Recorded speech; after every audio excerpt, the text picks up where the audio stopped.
Alright, hey everyone, and welcome back to my channel. It's me, Miss Mo.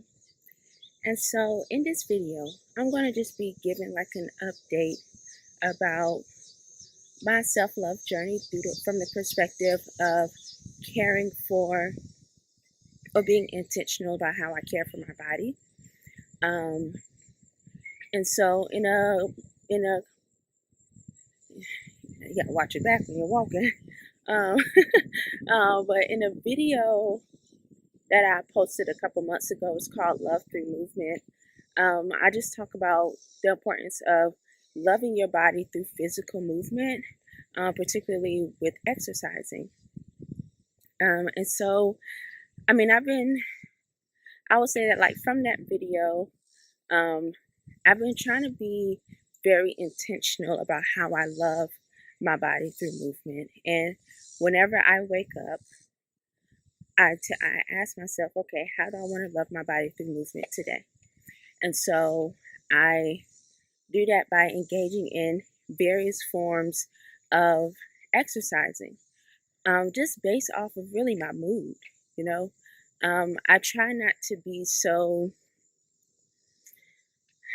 I'm trying to practice a lot of grace with myself. And so, and that's even with, when we're exercising. I know for me, when I'm exercising, I can get a plan going saying, you know what? Yeah, I'm going to work out every day, or I'm going to work out 5 days a week. I'm going to rest 2 days, or I'm going to work out every other day. You have this elaborate plan, and then it just falls through. You get disappointed with yourself because you didn't follow through with your plan. And so now at this stage of my life, I'm being very intentional about let me get my words. I'm trying to be very intentional about giving myself much more grace, and to honor how I feel, but still keeping in mind like the goal. And in regards to this video, like what I'm talking about, the goal is to love my body, and particularly to love it through movement. And so, I hope a train not coming. Oh, okay, good. Oh, is it coming? No, that's just a big car. Okay, sorry about that. Oh, that is a really big car. Why it's on the train track? Oh, it's another road over there. Okay. I'm like, what is going on? What kind of train is that? What kind of court is that? So, but dang, what was I saying? Okay, but like, just like, how am I going to love my body through movement, but by also honoring, how I currently feel. And so today, well, yesterday I told myself, you should probably go for a walk. No, I've made up in my mind that I'm going to engage in physical activity. And so, but each day is something different, and that works for me. Sometimes it can be the same thing. Sometimes it can be different things. But at the end of the day, the goal is to love my body through physical movement in the form of exercising. And so today I'm going for a walk. And yesterday, what was yesterday? Yesterday was Friday, and I did some like workout stuff, like in this big field. I just do like some squats, and I jog back and forth. And I try to jog, I try to jog on concrete, but also jog on the grass because it's supposed to be better for your knees. So I was doing that. The day before that, I jogged to like this nearby, I jogged this trail. But the point of the matter is that each day I'm committing myself to movement to just show my body that I love it. Like, I love you, body. Be good to me. Please. please be good to me, boo. And now today I'm going for a walk. So it doesn't have to be something, extravagant. It doesn't have to be like, yeah, I'm going to go to the gym every day or every other day. It's like, no.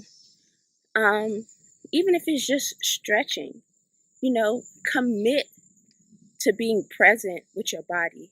And that's what I think like working out does and exercising does. It allows you to be present with your body and your mind, really at the same time. And so, yeah, I want to say all of that, but also like if somebody's going on and just this other tip, if somebody is like trying to lose weight or trying to get their body right, or even hell, trying to get their mind right, I think that, well, what I've seen happen, and I do it too, is that when we work out, when we exercise, we feel as if that gives us a free pass to eat as much junk shit that we want to eat. And the issue with that is that you work out, you do a great workout, you have a great, basically, sweat session. You're like, man, I did a great workout. Now it's time for me to like stuff my face with something or drink a whole bunch of alcohol or just do something that's going to like basically cancel out all the work you just did. So you do that and it just cancels it out. And it's like, why are you doing that to yourself? And so my suggestion or my advice is that I definitely think that people should commit to doing some type of movement, whether it's stretching, running, dancing, walking, weightlifting, any of those things like playing, street basketball, soccer, whatever. But I also think it's very important that you need to, if you want to lose weight, especially, you have to change your relationship with food. You cannot say, yeah, I want to lose weight, but keep eating the same shit. And a big problem that people have, myself included, is that you're working out and you're doing these great workouts, but your relationship with food is so fucked up. It's so fucked up that if you maybe miss a workout day, you try to make yourself feel better by eating things that in the long run is going to make you feel worse. Like people have a very bad relationship with food. And I'm speaking from my own personal experience. We eat emotionally. And sometimes, that's like kind of like how we're trained. Like whenever there's a happy occasion, whenever there's a sad occasion, we eat. But it's the amount that you eat. It's how you interact with that food. It's not necessarily what it is, it's how you interact with it. And that's why I say, like, if you truly want to lose weight, you have to change your relationship with food. And it's just like when people try to do the abstinence thing, that don't work for everybody. And it can backfire and create more resentment, which means that the person might, you know, go ahead and just do whatever they said that they wasn't supposed to do. So like restricting yourself from those things, you're not doing yourself any favor unless you understand the root of the problem, which is why you go to those things, and you have a deep desire to change it. So you have a focus point as to why you need to change this behavior. But if you don't understand the root of the problem and a focus point that you're trying to get to, you're going to keep going into the same cycle. And you might even start overeating to the point where you're going to gain more weight. Um, and so, like, again, so, like, loving your body through movement is great. And I highly encourage that. And I named all the different types of forms of movement it can be. Just get moving. But at the same time, you also need to understand your relationship with food. Because if you don't, all the work that you're doing by, especially the types of workouts that you're probably doing certain workouts to like tighten up, or maybe you just truly just want to lose some pounds. But that relationship with food is very key, because it's just, I don't know. And like, even before like making these videos and even talking about like, um, the importance of self-love and all these things.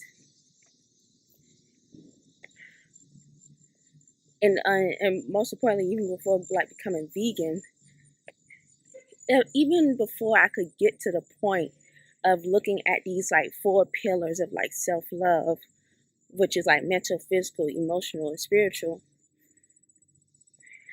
I don't think I really got to that point until, or even started to make those types of realizations that I needed to make those changes in my life, until I changed my relationship with food. Until I started to become vegan, then I understood how important it was to treat your body like a temple. Until I was able to become vegan, then I understood how important it is to cancel out the noise in your life from like other people and what they're used to doing, and their criticisms, canceling out that noise to truly focus on me and healing me. Until I was vegan, I didn't. Thank you. Until I was vegan, I didn't realize how much I was willing to hurt myself with food. Like, diabetes runs in my family. And yet, when I would get sad, or when I would sad, happy, whatever, I would run to sugar. But particularly when I would get sad, I would run to sugar. And it wasn't until I started to change my relationship with food that I realized that I was hurting myself through food. And it's like, why am I hurting myself? Why am I stuffing my face with a whole bunch of sugar and all these things as if it's gonna make me feel good? Yeah, sugar makes you feel, as soon as you take that bite, it's like, ooh, because sugar is crack. I mean, sugar is crack. And so, and we get started off, especially in the US, we get started off with like the type of sugar crack that is easy to produce and just as easy to become addicted to. So all that corn syrup and all that other stuff, like, that's crack. It's food crack. But I'm saying all that to say is that, like, our relationships with food needs to change if we want to improve our health. And especially if you want to lose weight. If you don't understand, again, why you're eating the way you're eating and your focus point as to where you're trying to get to physically, you're going to keep going into the same cycle, or you're going to have a hard time keeping that weight, or maintaining the weight that you have already achieved. So yeah, so that's pretty much it for this video. I'm going to continue my walk, and again, like, be like, practice grace with yourself. um like, let me stop. Like, practice grace with yourself, but practice, okay, let me end by saying practice grace with yourself. Like, be gentle with yourself, but still stay focused on what your goal is and like achieving it. Like, every day you don't have to be at 100%. Maybe you could be just at 75%, but you still continue to work and make those small inches towards achieving, or towards achieving your goal. The second thing I want to say before I end this video is that when you're on a weight loss journey, you need to look at your relationship with food. Like, why are you eating these things? Why? And are there alternatives? Like, what is it about those chips, a whole bag of chips at 3 o'clock in the morning, that is like, yes, this is for me? Like, what is it? Is it the salt? Is it the crunch? Are there alternatives? Mainly, can you be reading a book? Can you be going for a walk inside your home? Can you draw something? Is there anything else you can be doing with that doesn't involve you stuffing your face and basically eating your emotions? And so, yeah, because I'm like, it's very, it can make you very sad when, like, you're working out and you're trying to get to this physical or this weight goal, and you're not getting there. But one thing that's probably hindering you from getting there is that there is some psychological and emotional things going on when in regards to your relationship with food. And just like this love through movement mindset that I'm having, when I change my mindset about working out, I have been more consistent with working out. Yes, there have been days where I'm just like, you know what, I'm just going to chill. And that's perfectly fine. But for the most part, I work out pretty much every day. But in order for me to even get to that point, I had to change my mindset. So, at the end of the day, what I'm trying to say is that it all starts with your mental. If you don't get control of your mental, if you don't understand why you're eating the way you're eating, if you don't understand why you even want to work out and why you're trying to achieve this physical goal, like this body goal, you're going to keep putting yourself in this cycle of like, man, I was trying to work out, but I'm not doing it anymore. And it's like this back and forth, back and forth, back and forth thing. Like, don't do it to yourself, You are a beautiful being. You are a beautiful being, and you deserve the life that you want for yourself. Oh my goodness, sorry about all that background noise, but y'all probably used to it now because having background noise since I started this video. But that's all for me. Yeah, I'm going to continue my walk, and I will talk to you all next time.